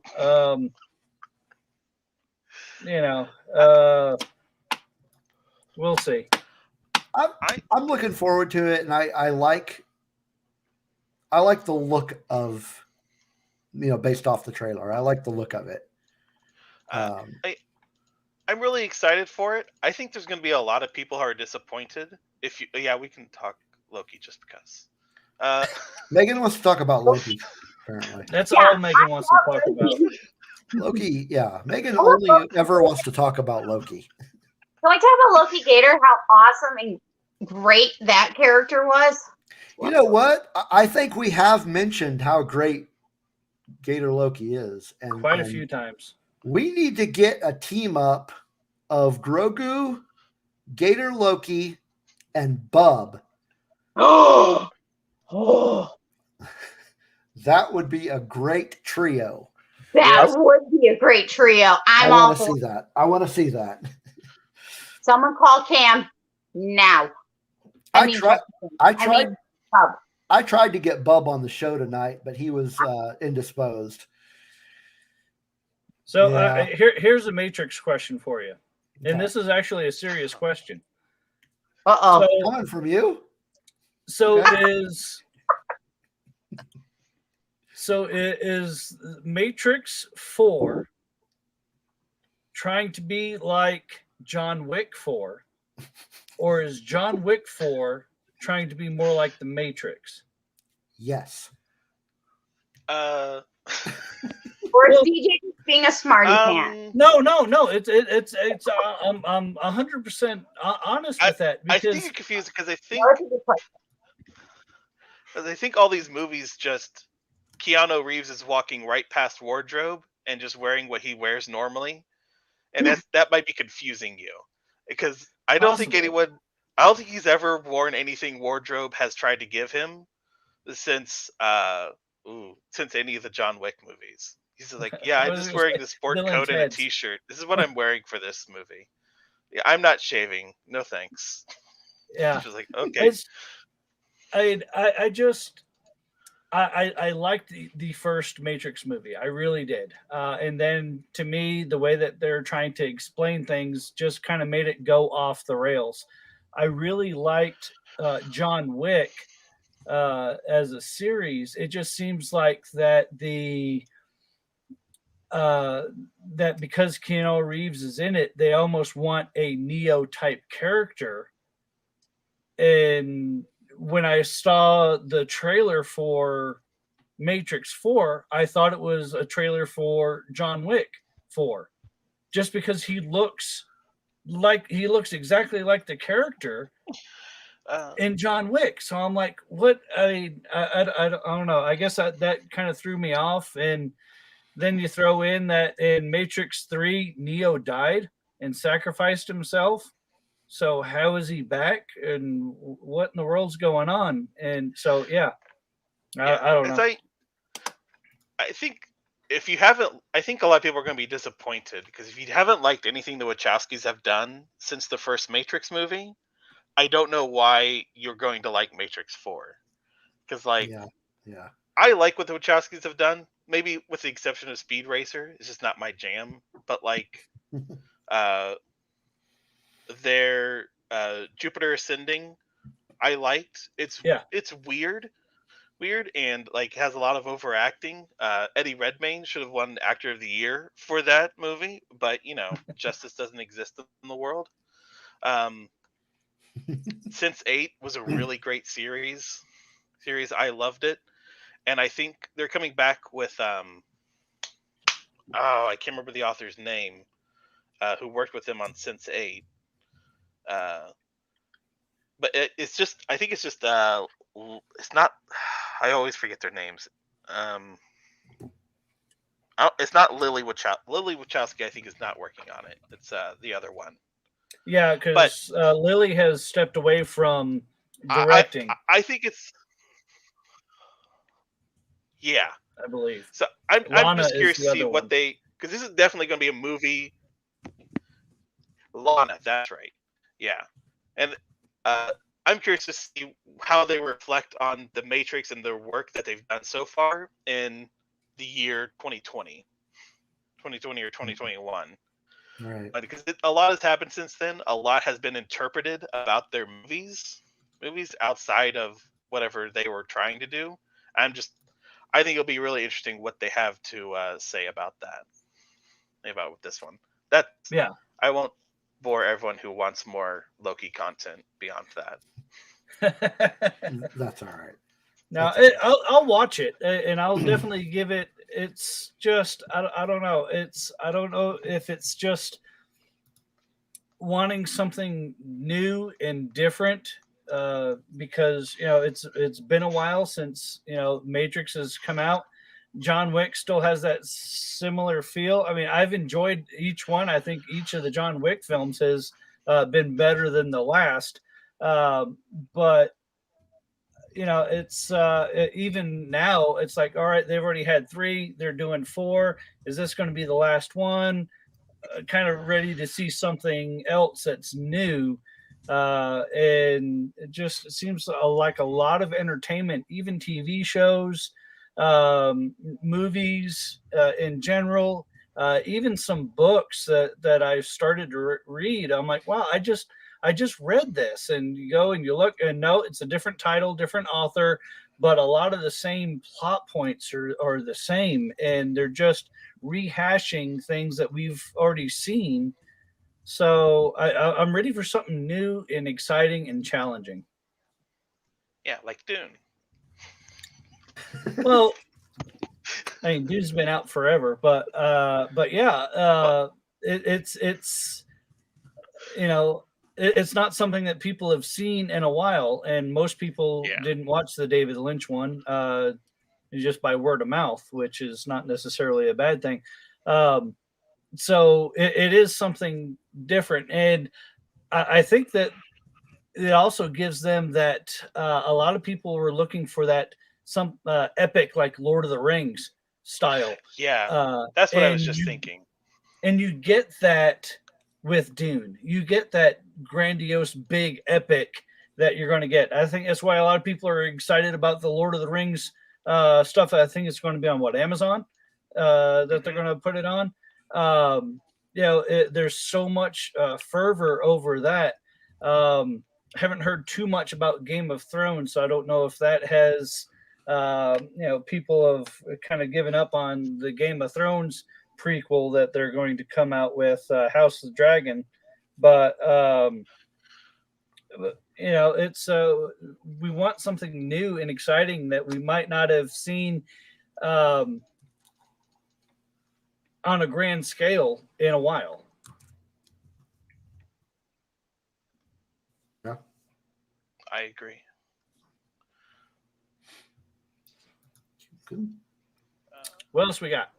I think it's just about it. I did want to mention that Ashley and Brandy, I think it's Brandy, is in the chat with us. So welcome to the chat. Good to see you again. Oh, hi, Ashley, Brandy. Thanks for saying hey.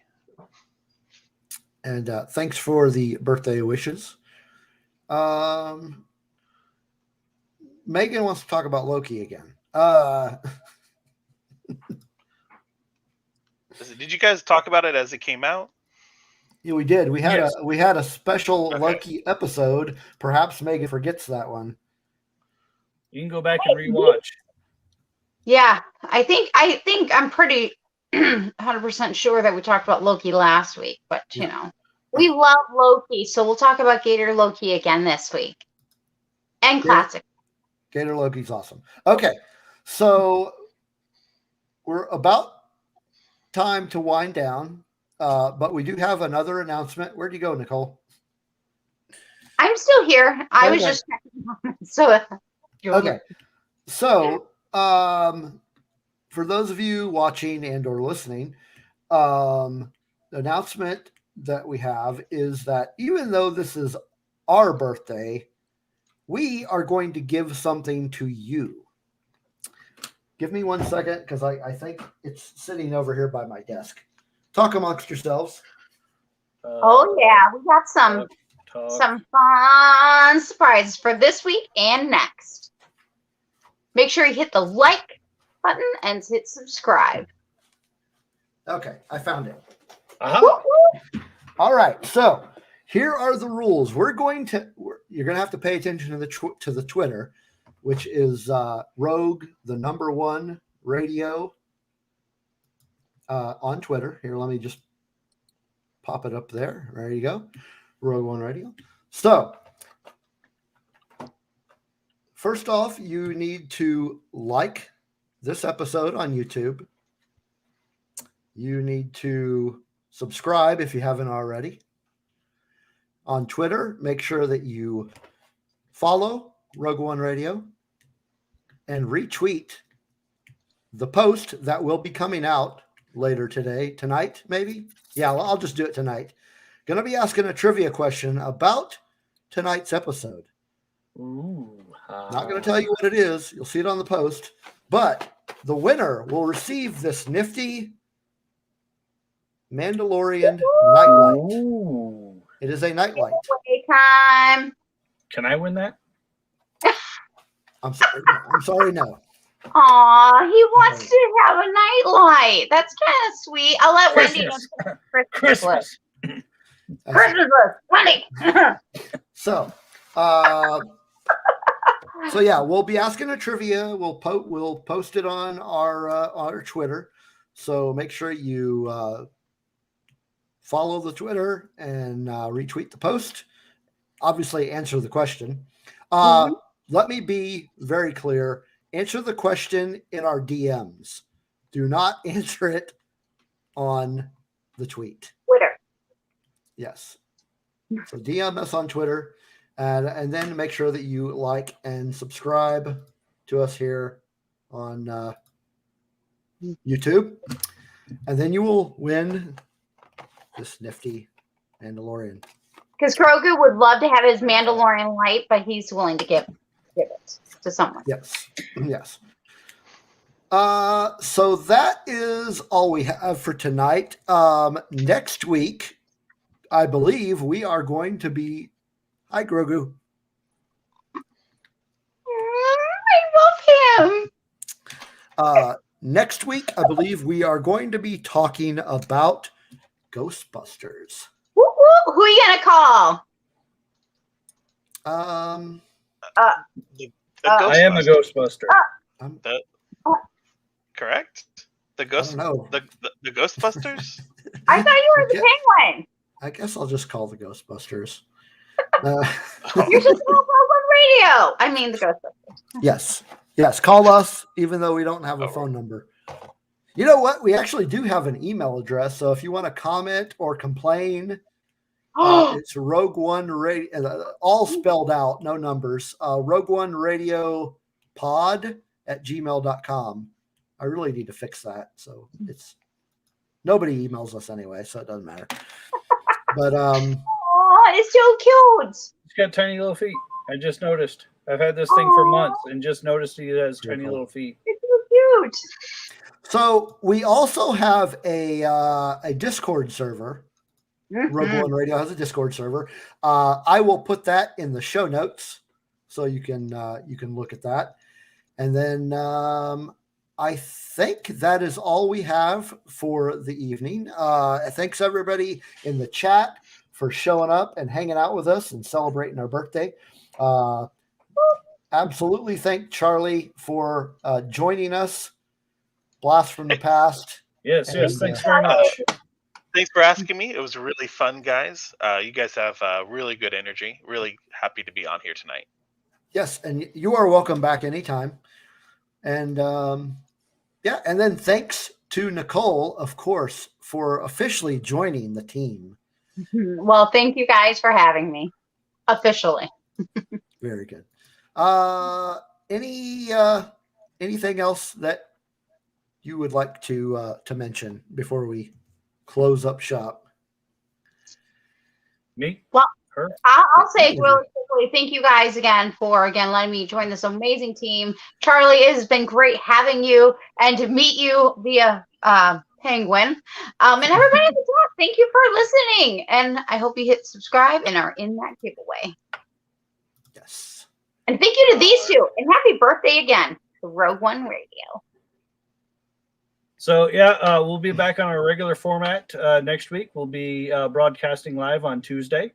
If for whatever reason you are already traveling for the Thanksgiving break, if you have that, if you're from another country, I don't know what you guys do on Thanksgiving Day, but eat. For those that are traveling, travel safe. We look forward to having you back in our chat soon. Everybody else, we'll see you on Tuesday. All right. Thanks everybody for listening, and we'll see you again next week.